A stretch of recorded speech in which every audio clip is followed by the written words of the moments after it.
ದೇಶದಲ್ಲಿ ಪೆಟ್ರೋಲ್ ಇಲ್ಲ,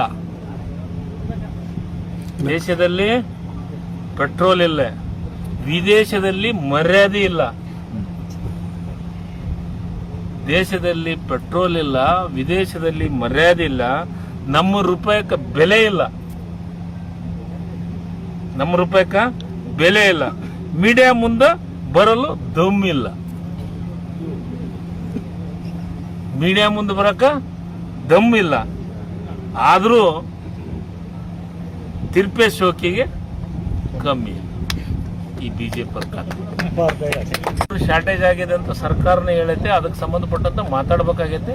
ಅದನ್ನ ಅಂಕಿಅಂಶಗಳನ್ನು ತಗೋತೀವಿ. ಈಗೇನು ಬಿಜೆಪಿ ಅವ್ರು ದೊಡ್ಡ ದೊಡ್ಡ ಮಾತು ಮಾತಾಡ್ತಾರಲ್ಲ ಪುಣ್ಯಾತ್ಮರು, ಮತ್ತು ಗ್ಯಾಸ್ ಸಿಲಿಂಡರು, ಪೆಟ್ರೋಲು, ಡೀಸೆಲ್, ಗೊಬ್ಬರ ಮತ್ತಿವತ್ತು 30 ರೂಪಾಯಿ ಹೆಚ್ಚಾಗೈತೆ. ಎಲ್ಲಿದಾರ? ಎಲ್ಲಿ ಹೋದ್ರ? ಹೆಸರು ಟವ ಇದು ಕೇಸರಿ ಟವಲ್ ಹಾಕೊಂಡ್ ಅಡ್ಯಾಡ್ರ ಎಲ್ಲಿ ಹೋದ್ರು? ದೇಶ ಸಮೃದ್ಧ, ಅಚ್ಚೇ ದಿನ್ ಎಲ್ಲಿ ಸರ್? ಎಲ್ಲಿ ಹೋದ್ರು? ಏನೇನು ಹೇಳ್ತಿದ್ರಲ್ಲ ಬಿಜೆಪಿಯವರು.